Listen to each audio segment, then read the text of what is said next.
See what the Apostle Paul said in Acts 24. ಅಪೊಸ್ತಲರ ಕೃತ್ಯ 24ರಲ್ಲಿ ಪೌಲನು ಏನು ಹೇಳ್ತಾನೆ ನೋಡೋಣ. Verse 15. 15ನೇ ವಚನ. He says, I have a hope in God, which all these other people also cherish.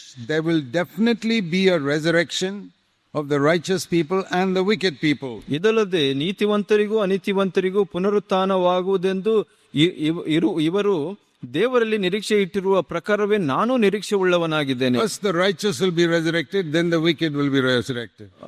ನೀತಿವಂತರು ಮೊದಲು ಪುನರುತ್ಥಾನವಂತರೇ, ಅನೀತಿವಂತರು ಪುನರುತ್ಥಾನವಂತರೇ. And Paul says, I want to be in the resurrection of the righteous. ನಾನು ನೀತಿವಂತರ ಪುನರುತ್ಥಾನದಲ್ಲಿ ನಾನು ಇರಬೇಕು ಅಂತ ಬಯಸ್ತೇನೆ. So what do I do?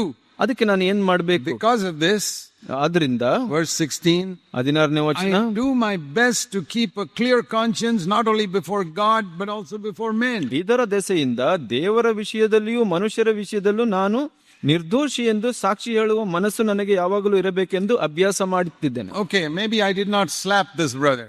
ನಾನು ಈ ಸಹೋದರನಿಗೆ ಕೆನ್ನೆ ಕಪಾಳದ ಮೇಲೆ ಹೊಡಿಲಿಲ್ಲ. I went somewhere and spoke a lot of evil about this brother. ಈ ಸಹೋದರನ ಬಗ್ಗೆ ಬೇರೆ ಕಡೆ ಹೋಗಿ ಕೆಟ್ಟದಾಗಿ ಮಾತಾಡಿದೆ. That is worse than slapping him. ಅದು ಕಪಾಳಕ್ಕೆ ಹೊಡೆಯೋದಕ್ಕಿಂತ ಮೋಸವಾದದ್ದು. When I slapped him, I only hurt him.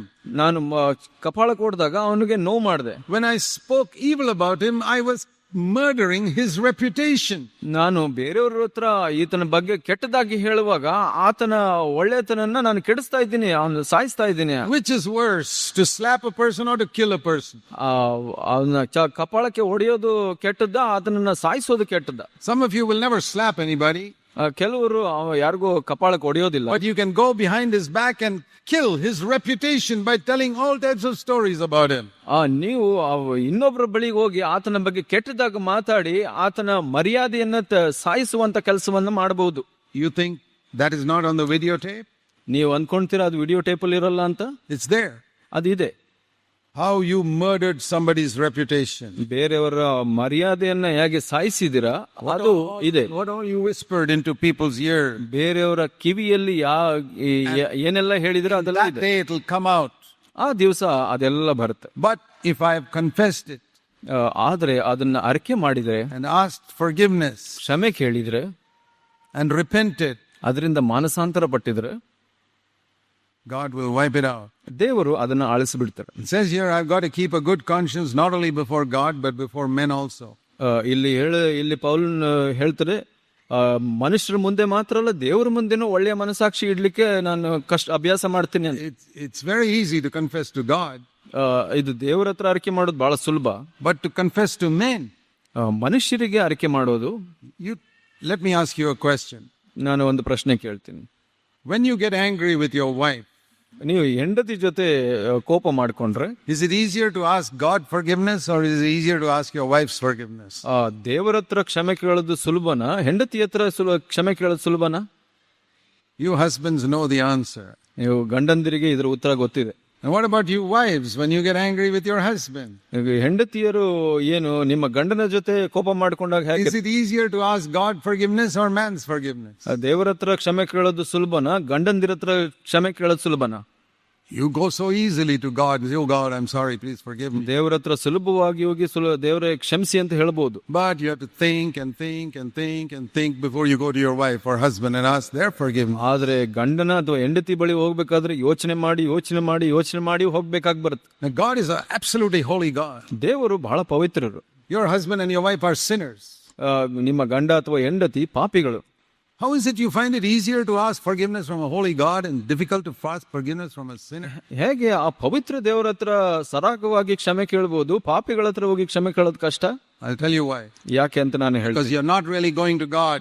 ನೀವು ನಿಜವಾಗಿ ದೇವರ ಹತ್ರ ಹೋಗ್ತಾ ಇಲ್ಲ. You're going to God. ನೀವು ಅನ್ಕೊಂತೀರಾ ಹೋಗ್ತಾ ಇದ್ದೀರಾ ಅಂತ. Say, oh God. ಓ ದೇವ್ರೇ. But you're actually praying only to yourself. ಆದ್ರೆ ನೀವು ನಿಮಗೆ ಪ್ರಾರ್ಥನೆ ಮಾಡ್ಕೊಂತಾ ಇದ್ದೀರಾ ಅಷ್ಟೇ. Do you know many times when we pray saying, oh God, we are actually praying to ourselves? ನಾವು ಓ ದೇವರೇ ಅಂತ ಹೇಳುವಾಗ ಬಹಳಷ್ಟು ಸಲ ನಮಗೆ ನಾವೇ ಪ್ರಾರ್ಥನೆ ಮಾಡ್ಕೊಂತಾ ಇರ್ತೀವಿ. I'll show you that, how Jesus spoke about that in Luke 18. ಲೂಕ 18ರಲ್ಲಿ ಯೇಸು ಸ್ವಾಮಿ ಏನು ಹೇಳಿದ್ರು ಈ ವಿಷಯವಾಗಿ ನೋಡೋಣ. Here's a man who went to the temple and said, oh God. ಇಲ್ಲಿ ಒಬ್ಬ ದೇವಾಲಯಕ್ಕೆ ಹೋಗ್ಬಿಟ್ಟು ಓ ದೇವರೇ ಅಂತ ಹೇಳಿದನು. You think he was praying to God? ಅನ್ಸುತ್ತೆ ಅವನು ದೇವರಿಗೆ ಪ್ರಾರ್ಥನೆ ಮಾಡ್ತಾ ಇದ್ದಾನೆ ಅಂತ. Luke 18 ಲೂಕ 18 verse 11. 11ನೇ ವಚನ. What did Jesus say? Read it carefully. ಬಹಳ ಜಾಗರೂಕತೆಯಿಂದ ಓದಿ. He prayed to himself ಆತನು ತನ್ನೊಳಗೆ ಪ್ರಾರ್ಥಿಸಿದನು, and ತನಗಾಗಿ, said, "Oh God." ಓ ದೇವ್ರೆ ಅಂತ ಹೇಳಿದನು. A lot of the believers' prayers are just like this. ಬಹಳಷ್ಟು ವಿಶ್ವಾಸಿಗಳ ಪ್ರಾರ್ಥನೆ ಹೀಗೆ ಇರುತ್ತೆ. They kneel down and say, "Oh God, forgive me." ಅವರು ಮೊಣಕಾಲು ಹಾಕಿ, ಓ ದೇವ್ರೆ ನನ್ನನ್ನು ಕ್ಷಮಿಸು. They are praying to themselves. ಅವರು ತಮಗ್ ತಾವೇ ಪ್ರಾರ್ಥನೆ ಮಾಡ್ಕೊಂತಾ ಇದ್ದಾರೆ. If they are praying to holy God, they'll be in fear and trembling because they sin. ಅವರು ನಿಜವಾಗಿ ದೇವರ ಬಳಿ ಹೋಗಿದ್ರೆ ಅವ್ರಿಗೆ ಅಷ್ಟು ಭಯ ಇರುತ್ತೆ ದೇವರ ಬಗ್ಗೆ. They would much rather go to their sinful husband and wife and ask that person's forgiveness than a holy God's forgiveness. ಅವರಿಗೆ ಒಬ್ಬ ಪಾಪಿಯ ಬಳಿಗೆ ಹೋಗಿ ಕ್ಷಮೆ ಕೇಳೋದು ಬಹಳ ಸರವಾಗಿರುತ್ತೆ ಈ ಪವಿತ್ರ ದೇವರಿಗಿಂತ. But you may say that's because God is so compassionate. My husband is not so compassionate. My wife is not so compassionate. That's why I go to God. ನೀವು ಹೇಳ್ಬಹುದು, ದೇವರು ಬಹಳ ಕರುಣೆಯುಳ್ಳವನು, ಆದ್ರೆ ನನ್ನ ಗಂಡ ಹೆಂಡತಿ ಕರುಣೆಯುಳ್ಳವಳಲ್ಲ ಅಂತ. But if you have hurt somebody, ನೀವು ಯಾರಿಗಾದ್ರೂ ನೋವು ಮಾಡಿದ್ರೆ, whether he's a devil also, you must go and ask forgiveness. ಆತ ದೆವ್ವವಾಗಿದ್ರು ನೀವು ಹೋಗಿ ಕ್ಷಮೆ ಕೇಳಬೇಕಾಗಿತ್ತು. You can't hurt another human being and ignore it. ನೀವು ಇನ್ನೊಬ್ಬ ವ್ಯಕ್ತಿ ಮನುಷ್ಯನನ್ನ ನೋಯಿಸಿ ಅದನ್ನ ಸುಮ್ಮನೆ ಬಿಡ್ಲಿಕ್ಕೆ If ಆಗೋದಿಲ್ಲ. he's an evil man, ದುಷ್ಟ ಮನುಷ್ಯನಾಗಿದ್ರು ಪರವಾಗಿಲ್ಲ. keep your conscience clear before God and before men. ನೀವು ನಿಮ್ಮ ಮನಸಾಕ್ಷಿಯನ್ನ ದೇವರ ಮುಂದೆ ಮನುಷ್ಯರ ಮುಂದೆ ಶುದ್ಧವಾಗಿಟ್ಕೊಳ್ಬಹುದು. Paul said, "I do that." ಪೌಲನು ಹೇಳಿದನು, ನಾನು He ಮಾಡ್ತೇನೆ said, "I ಹಾಗೆ do ಅಂತ. it always. ನಾವು ಯಾವಾಗ್ಲೂ ಮಾಡ್ತಾ ಇದ್ದೆ ಅಂತ Keep ಹೇಳಿದನು. my conscience clear always." ನನ್ನ ಮನಸ್ಸನ್ನ ಯಾವಾಗ್ಲೂ ಶುದ್ಧಿಯಾಗಿ ಇಟ್ಕೊಂತೀನಿ ಅಂತ ಹೇಳಿ. So whatever I confess to God and men, it's wiped out. ದೇವರ ಮುಂದೆ ಮನುಷ್ಯರ ಮುಂದೆ ಯಾವುದೆಲ್ಲ ಅರಿಕೆ ಮಾಡಿದಿನೋ ಅದು ಅಳಿಸಲ್ಪಟ್ಟಿದೆ. What a wonderful thing it is to confess our sins. ನಮ್ಮ ಪಾಪಗಳನ್ನು ಅರಿಕೆ ಮಾಡೋದು ಎಂತ ಅದ್ಭುತವಾದ ಸಂಗತಿ The blood ನೋಡಿ. of Jesus cleanses that. ಯೇಸುವಿನ ರಕ್ತ ಅದು ಅಳಿಸುತ್ತೆ. If I have been faithful to confess every sin that I know to God and to men, ನನಗೆ ಗೊತ್ತಿರುವಂತ ಎಲ್ಲಾ ಪಾಪಗಳನ್ನು ನಾನು ದೇವರಿಗೆ ಮನುಷ್ಯರಿಗೆ ಅರಿಕೆ ಮಾಡ್ತಾ ಇದ್ದೆ, then when my turn comes for judgment, ನನಗೆ ಆ ಒಂದು ನನ್ನ ಸಮಯ ಬಂದ್ರೆ ಆ ನ್ಯಾಯ ತೀರ್ಮಾನದ ದಿವಸ, and the videotape of my life is played on the screen, ನನ್ನ ವಿಡಿಯೋ ಟೇಪು ಆ ಪರದೆ ಮೇಲೆ ತೋರಿಸಲ್ಪಟ್ಟಾಗ what will the whole world see? ಎಲ್ಲ ಲೋಕ ಏನನ್ನ ನೋಡುತ್ತೆ? All the good things I did. ನಾನು ಮಾಡಿದ ಒಳ್ಳೆ ಕಾರ್ಯಗಳನ್ನು ಮಾತ್ರ. And they'll be surprised.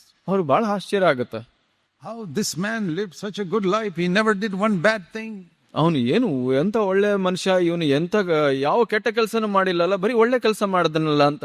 What happened to all the bad things I did? ಮಾಡಿದ ಕೆಟ್ಟ ಕೆಲಸ ಎಲ್ಲ ಏನಾಯ್ತು? Wiped out, wiped out, wiped out. ಎಲ್ಲ ಅಳಿಸಲ್ಪಟ್ಟಿದೆ. And you only see the good things I did.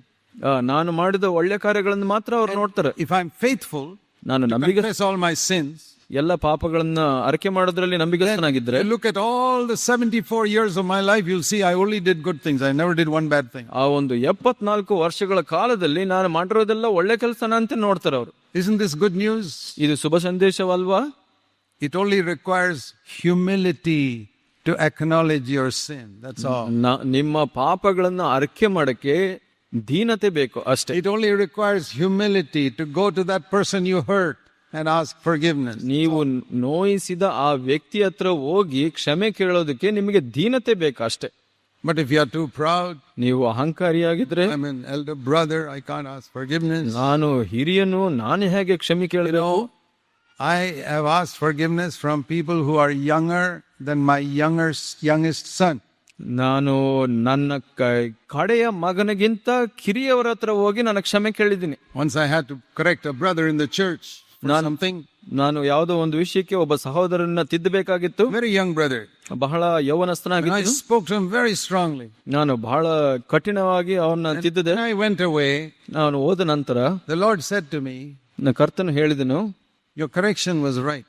ನಿನ್ನ ತಿದ್ದುವಿಕೆ ಸರಿಯಾಗಿತ್ತು, but you spoke too hard. ಆದ್ರೆ ನೀನು ಬಹಳ ಕಠಿಣವಾಗಿ ಮಾತಾಡ. There was no need to speak so hard. ಅಷ್ಟು ಕಠಿಣವಾಗಿ ಮಾತಾಡೋ ಅವಶ್ಯಕತೆ Go and ಇರಲಿಲ್ಲ. ask forgiveness. ಹೋಗಿ ಕ್ಷಮೆ ಕೇಳು. I didn't wait. ನಾನು ಕಾಯ್ಲಿಲ್ಲ. I went immediately to that young brother. ಆ ಒಂದು ಕಿರಿಯ ಯೌವನಸ್ಥನ ಮನೆ ಬಳಿಗೆ ನಾನು ಹೋದೆ. I said, I'm sorry that I spoke so hard to you. ನನ್ನನ್ನು ಕ್ಷಮಿಸು, ನಾನು ಬಹಳ ಕಠಿಣವಾಗಿ ಮಾತಾಡಿದೆ ಅಂತ. I'm not saying what you did was right. ನಾನು ಹೇಳ್ತಾ ಇರೋದು ನೀನು ಮಾಡಿದ ಸರಿ ಅಂತಲ್ಲ. It was wrong, but I shouldn't have spoken so hard. Forgive me, please. ನೀನು ಮಾಡಿದ್ದು ತಪ್ಪು, ಆದರೆ ನಾನು ಅಷ್ಟು ಕಠಿಣವಾಗಿ ಮಾತಾಡಬಾರ್ದಾಗಿತ್ತು, ನನ್ನನ್ನು ಕ್ಷಮಿಸು ಅಂತ ಹೇಳಿದೆ. You will not see that on my videotape when Christ comes again. ಕ್ರಿಸ್ತನು ಬಂದಾಗ ಆ ವಿಡಿಯೋ ಪರದೆಯಲ್ಲಿ ಅದನ್ನ ನೋಡ್ಲಿಕ್ಕೆ ಸಾಧ್ಯವಿಲ್ಲ. ನೀವು I told you now about it, but other people who don't know about it will not see it on my videotape. ನಾನು ನಿಮ್ಗೆ ಹೇಳಿದೆ, ಅದಕ್ಕೆ ಗೊತ್ತು. ಬೇರೆಯವ್ರು ಗೊತ್ತಿಲ್ಲದೆ ಇರೋರ್ಗೆ ಅದು ನೋಡೋದಿಲ್ಲ, ಅವ್ರು ಯಾರು. And things like that in your life which you have done wrong, bad, very bad things can be wiped out if you confess it. ನಿಮ್ಮ ಜೀವಿತದಲ್ಲಿ ಕೂಡ ಬೇರೆ ಯಾರಿಗೂ ಗೊತ್ತಿಲ್ಲದೆ ನೀವು ಮಾಡಿರೋ ಕೆಟ್ಟ ಕಾರ್ಯಗಳು ಆ ಪರದೆ ಮೇಲೆ ಅಳಿಸಲ್ಪಡುತ್ತೆ. That is how we keep our garments and don't walk naked in that final day. ನಮ್ಮ ವಸ್ತ್ರವನ್ನ ಶುದ್ಧವಾಗಿ ಇಟ್ಕೊಂಡು ನಾವು ಅವತ್ತು ಬೆತ್ತಲೆಯಾಗಿ ನಡೆದೇ ಇರೋ ಹಾಗಿರ್ತದೆ.